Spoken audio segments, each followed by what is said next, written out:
Hello, I am Pawan from Kaushalya classes. ये हमारा IUPAC nomenclature की लास्ट वीडियो है। अभी तक हम लोगों ने सीख लिया एल्केन, एल्कीन, एल्काइन, और अगर फंक्शनल ग्रुप किसी भी कंपाउंड में कोई एक ही हो और वो एक ही बार प्रेजेंट हो तो कैसे करते हैं सीख लिया है। अब हम पढ़ने जा रहे हैं IUPAC nomenclature of compound containing different functional group occurring ones. IUPAC nomenclature of compounds containing different functional group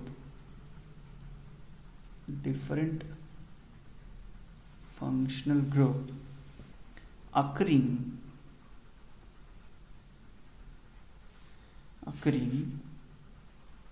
once only। ठीक है, समझते हैं। देखो, when more than one functional group is present in a compound, such a compound is called polyfunctional compound।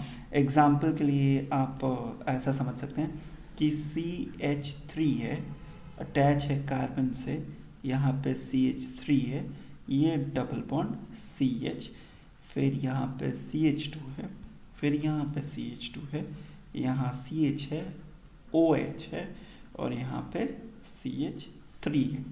तो आपको क्या लगता है कितने सारे फंक्शनल ग्रुप है? देखिए, ये इन है ना, ये OH है, दो फंक्शनल ग्रुप हुए, तो इसको पॉलीफंक्शनल ग्रुप कहते हैं। तो इस कंपाउंड को हम पॉलीफंक्शनल कंपाउंड कहेंगे। इनका नॉमेनक्लेचर कैसे करते हैं? तो सबसे पहले हमारे पास देखिए दो हैं, हमारे पास इन भी है और हमारे पास OH भी है। तो अब हमें देखना पड़ेगा कि दो फंक्शनल ग्रुप में हायर प्रायोरिटी पे कौन है। अल्कोहल हमेशा एल्कीन से हायर प्रायोरिटी पे होता है ना। तो आप बोलेंगे कि ये कैसे पता करेंगे कि कौन किसके हायर प्रायोरिटी पे होता है? बट अभी 2 सेकंड के लिए मेरी बात ये मान लीजिए कि अल्कोहल हायर प्रायोरिटी पे होता है, तो जो हायर प्रायोरिटी पे है उसके अलावा सारे फंक्शनल ग्रुप सब्स्टिट्यूएंट की तरह बिहेव करेंगे।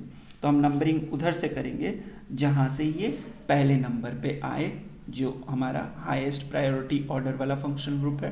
तो नंबरिंग हम यहाँ से करेंगे 1 2 3 4 5 6 और 7। तो ऐसा हमने कर दिया। तो हम ये देख रहे हैं 6 वाले नंबर पे मेथिल है, ठीक है, और फिर 5 नंबर पे हेप्टइन है, राइट, और फिर 2 ऑल है। क्योंकि देखिए, जो फंक्शनल ग्रुप हाईएस्ट प्रायोरिटी पे होगा उस फंक्शनल ग्रुप का सफिक्स लिखते हैं। जैसे अल्कोहल हो तो ऑल हो जाता है ना, इन होता है डबल बॉन्ड के लिए, एल्कीन के लिए। तो ये इसका IUPAC नेम हो गया।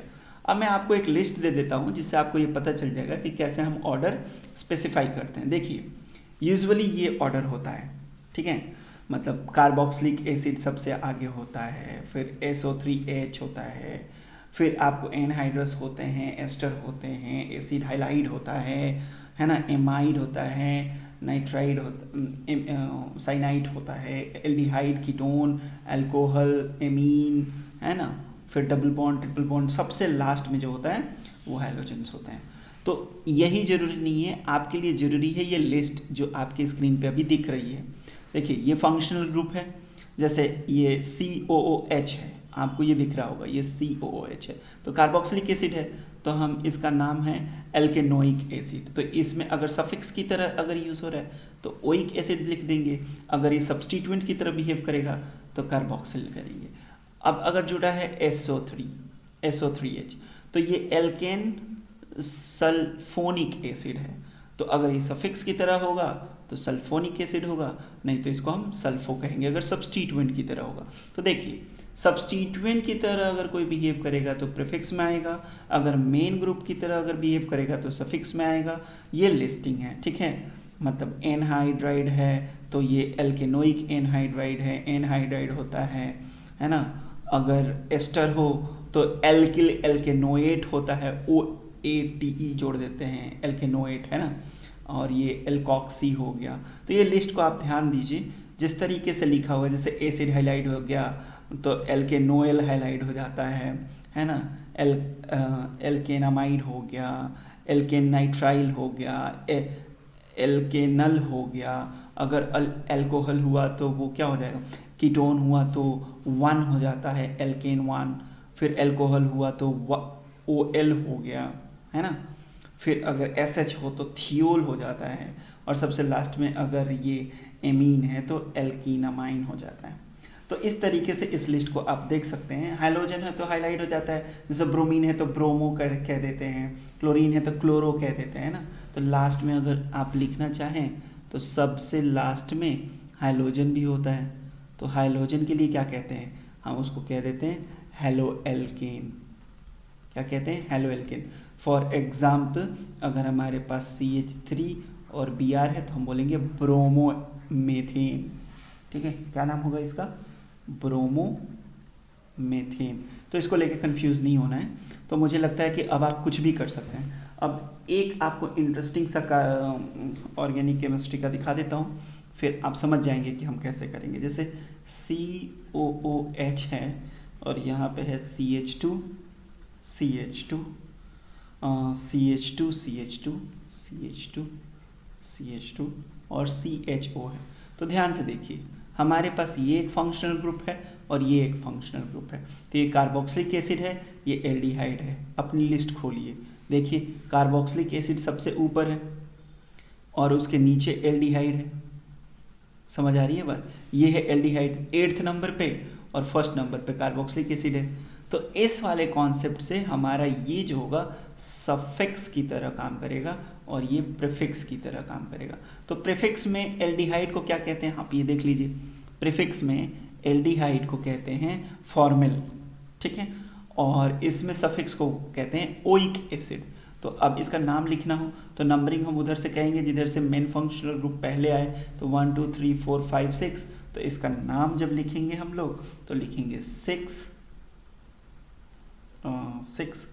ऑक्सो लिख सकते हैं, ऑक्सो लिख देंगे। एल्डिहाइड है ना ये, तो एक बार चेक कर लेते हैं एल्डिहाइड में कोई गलती तो नहीं कर रहे हैं।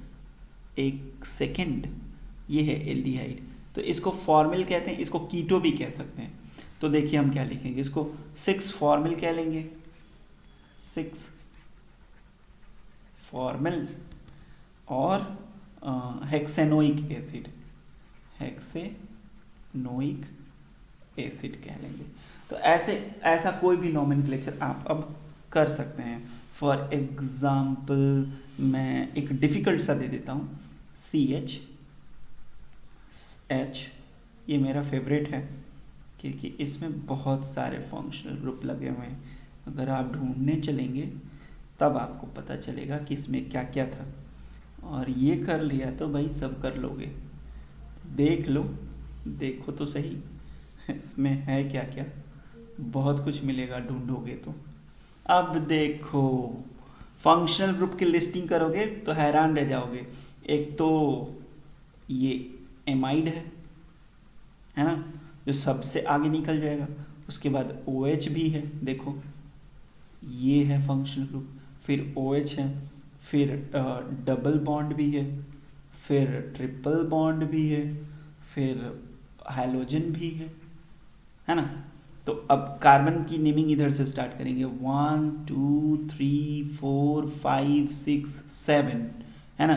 तो सब्स्टिट्यूएंट ढूंढो, तो इसके जो नेम जब लिखेंगे इसका, तो इसका नाम हो जाएगा N, पहले लिखेंगे 4 ब्रोमो, 4 ब्रोमो, देखो 4th नंबर पे ब्रोमीन है, 4 ब्रोमो, N, 3, देखो N फॉर नाइट्रोजन, नाइट्रोजन के पास मेथिल है और 3 के पास भी मेथिल है, तो N, 3 डाईमेथिल 2 हाइड्रोक्सी, इधर लिख देता हूँ 2 हाइड्रोक्सी, क्योंकि OH है इसलिए हाइड्रोक्सी, 4 हेप्ट इन 6 आइनामाइड, आइन YN, E हटा के एमाइड लग जाएगा, एमाइड क्यों लगेगा? क्योंकि अगर किसी भी कार्बन चेन में अगर NH2 हो तो इसके लिए हम एमाइड लिखते हैं।